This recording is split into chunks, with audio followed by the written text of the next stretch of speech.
So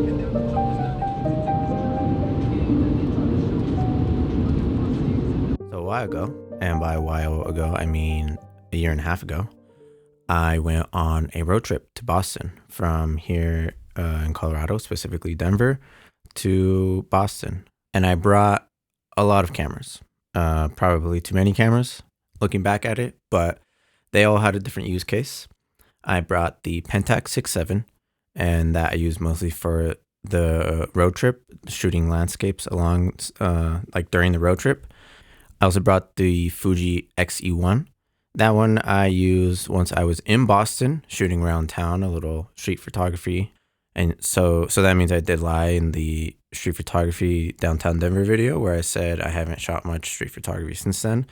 I forgot that I went to Boston and did street photography there. And then I also brought the Pentax K1000. This one is the camera where I honestly didn't need to bring, but I wanted to shoot a specific film and I only had it in 35 millimeter. The specific film, I didn't even know, was discontinued and not against the law, but definitely against the rules to develop this film. And then on top of all this, I brought my video camera to record it all, the Fuji X-H2S. I honestly didn't shoot as much film as I wanted to. But when you're driving so long, at a certain point, you kind of just want to get there, you know? But the film I did shoot in the Pentax K1000, I had Kodak Ektachrome E100 loaded. And in the Pentax, I had the discontinued against the rules film, Valvia 100. And those are the only two rolls I loaded into either of the cameras. And those are the only two rolls I shot the whole road trip. Do I wish I took more pictures? Probably, but it also probably has to do with the fact that I had too many cameras with me and was swapping back and forth between all of them. So the illusion of choice really hampered my picture taking that could have happened.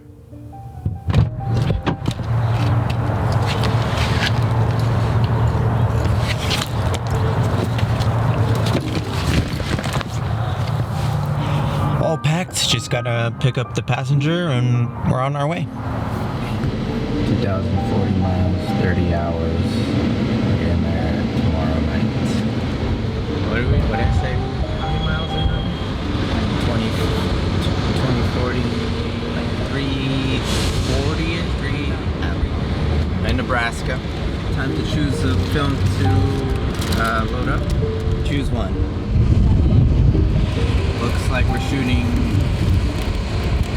Ektachrome 100. I will be loading up the Pentax K1000 with the Valvia 100. So the first stop we made on the road trip was to get gas while in Nebraska. And this is when I finally loaded up the cameras. And I don't know what was wrong with me that day, but I could not load the Pentax K1000. Like, I've loaded that camera so many times. I don't know why I couldn't do it that day. And even when I thought I finally loaded it properly, I cocked the shutter and the film wasn't latched on correctly, so it wasn't spinning. But I finally got the film in there, so I guess that's what matters.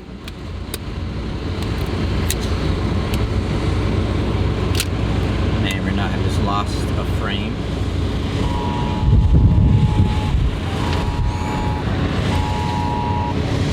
Not the thunderstorm warning. Literally only the second time ever, third time loading this camera. I love this little pouch from Willem Verbeek, because on the used side, or exposed side, I also put my trash.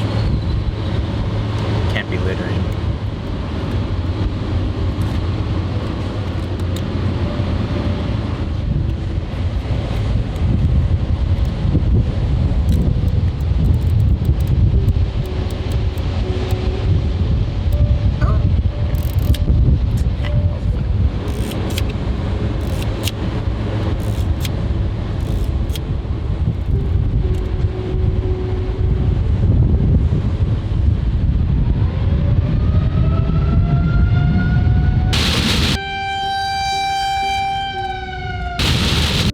were some pretty intense storm clouds rolling in while we were getting gas and while I was loading up the film cameras. And I started the roll off pretty strong with this shot here. It's definitely one of my favorites of the whole roll. I don't shoot slide film very often. You can tell by the blown out highlights in this picture. It was a high dynamic range scene, so that's why I got the blown highlights. And after being at the gas station for a while, we got back on the road and we ran into those storm clouds. And it went from 0 to 100 very quick.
Now, I'm no stranger to crazy weather.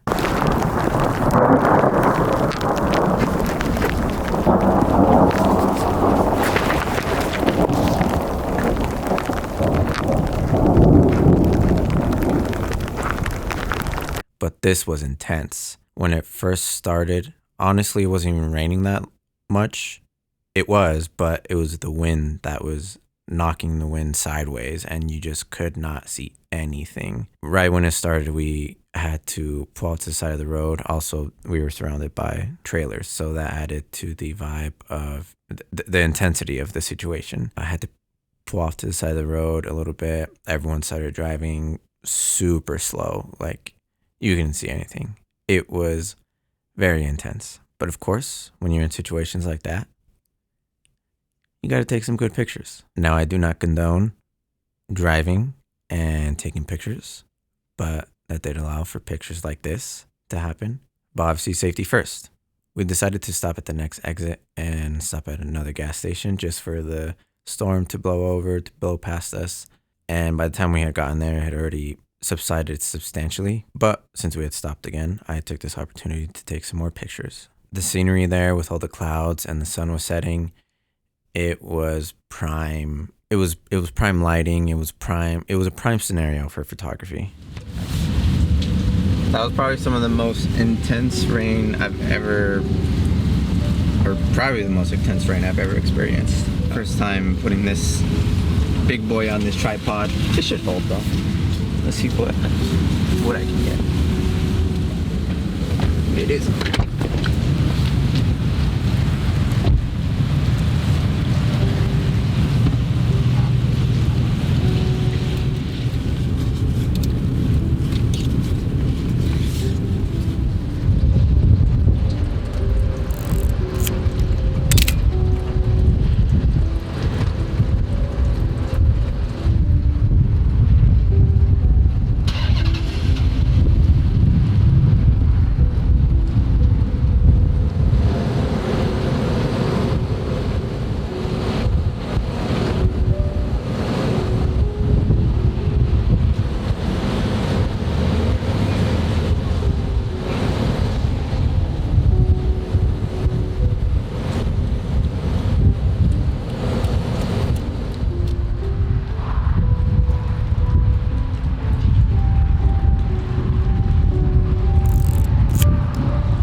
in Indiana. Yeah, I think we're in Indiana. Fort Wayne, Indiana.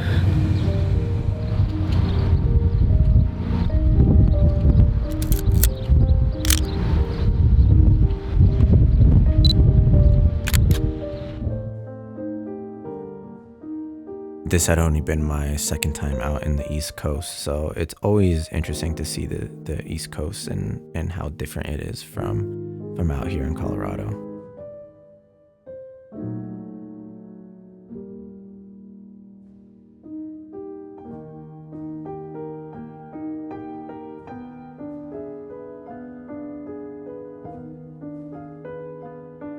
One of the last times we stopped before actually getting to Boston was at another gas station in the middle of the night. I had to pull over because there's a car behind me that had their brights on, and it was legitimately giving me a headache because he was just on my ass, and it was my eyes hurt. So I had to pull over and we got gas, and it was just a very quiet area. Very, I think it doesn't help that it was very late at night, early in the morning. And then randomly another car pulled up to get gas, but then drove away. Watch out.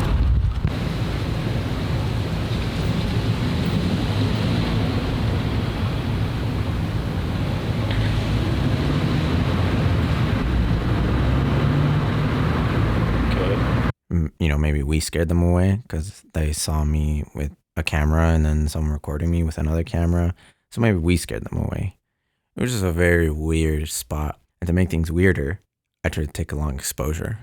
Like 2 hours away from our destination. I'm gonna try a night exposure right here. It's gonna be 194 seconds. You guys were for real about to give me a hitter. 194. 3 minutes, 14 seconds. What's in here? Did I say ectochrome or ectar? Do you remember? For 3 minutes, 14 seconds. Never mind. I don't know if this is gonna do anything, but I guess I should.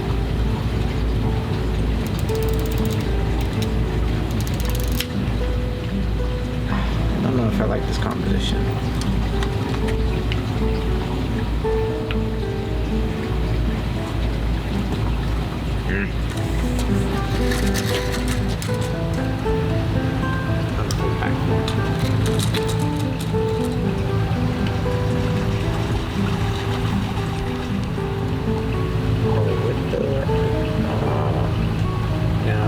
Now I see the comp. Now I see the comp. No.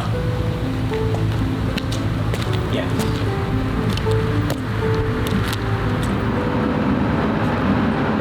We're gonna go with that. It's kind of wobbly.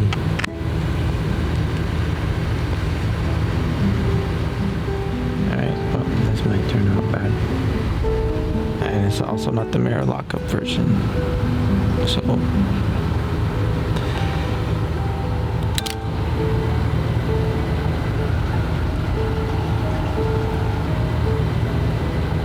I got my composition and was ready to take the picture, I don't know how I got a picture. I gotta be honest with you. If you look closely, once I push in the cable release, I don't lock it. I know at that time I had a semi-broken cable release, but I also bought a new one. So I can't remember if this was the new one or the semi-broken one. But you can see I don't lock it, but the exposure continues. Because if you don't know how cable releases work, if I still had mine, I lost it at another night photography outing. Maybe I'm just not cut out for night photography. But if you're unfamiliar, once you push in the cable release, there's a little knob, an inner ring that you turn to lock it, so that way it continues to expose. Because if you don't lock it and you let go, it's just it stops the exposure. So by some chance, it glitched and was semi-locked and continued the exposure. I'm pretty sure I had a graph for reciprocity failure that I downloaded before going into this road trip, and that's how I figured out my exposure time for this picture. This is probably going to be blurry, and not properly exposed.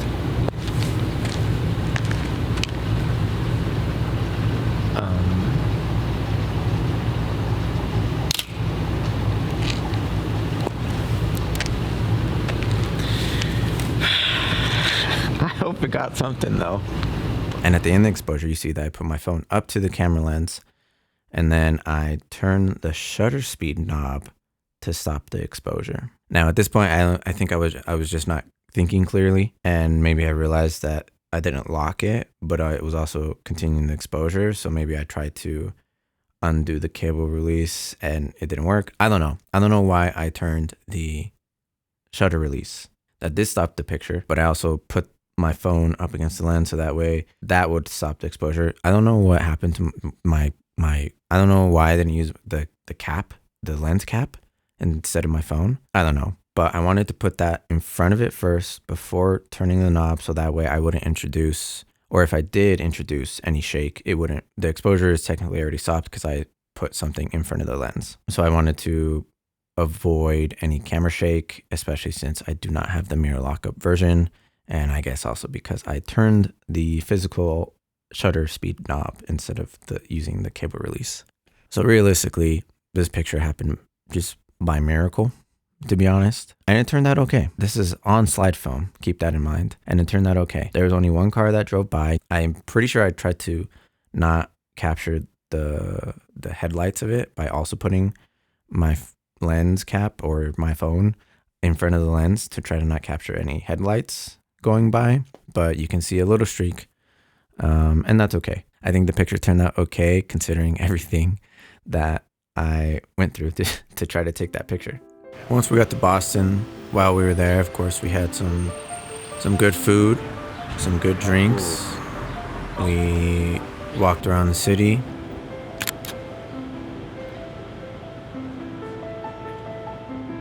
Went to go look at the ocean.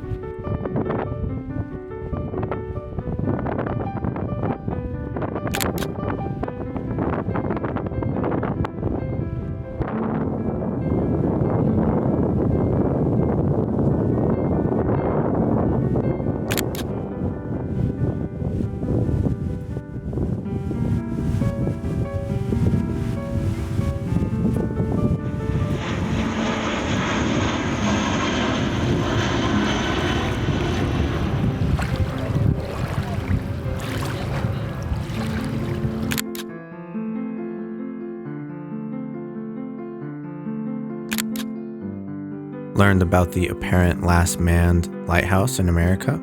You see there's the red light right out there. There's a white light further out there. It's going to blink every 10 seconds. It should go off. There's a light one there. It is. That's Boston Harbor Light. It's the oldest lighthouse in the United States. And it's the only manned lighthouse in the United States now. And it's done by a woman. So, yeah. And we just enjoyed our time there. Of course, I took pictures while I was there. If you want to see those pictures, you can head over to my Instagram so you can see those pictures specifically. You also notice that a lot of these pictures are blurry. I mentioned this in my downtown Denver street photography video. In that video, I mentioned how using the X-E1, for some reason, I get a lot of blurry pictures out of it. So while I was on this trip, I really leaned into it. I really brought out my inner Olga Karlovac, I think is. I'm not sure if that's how you pronounce her name, but she is a photographer that shoots mostly all blurry pictures. And her blurry pictures come out very aesthetically pleasing. So at a certain point in this trip, I kind of leaned into that aspect and tried to be aesthetic with my blurry pictures. On the return journey from Boston all the way back to Denver, I was kind of worn out and tired after the trip, so didn't record much. And also didn't take much pictures until the very end, right before we got back into Colorado. And it was right at sunset. And again, just perfect scenario, perfect photography scenario.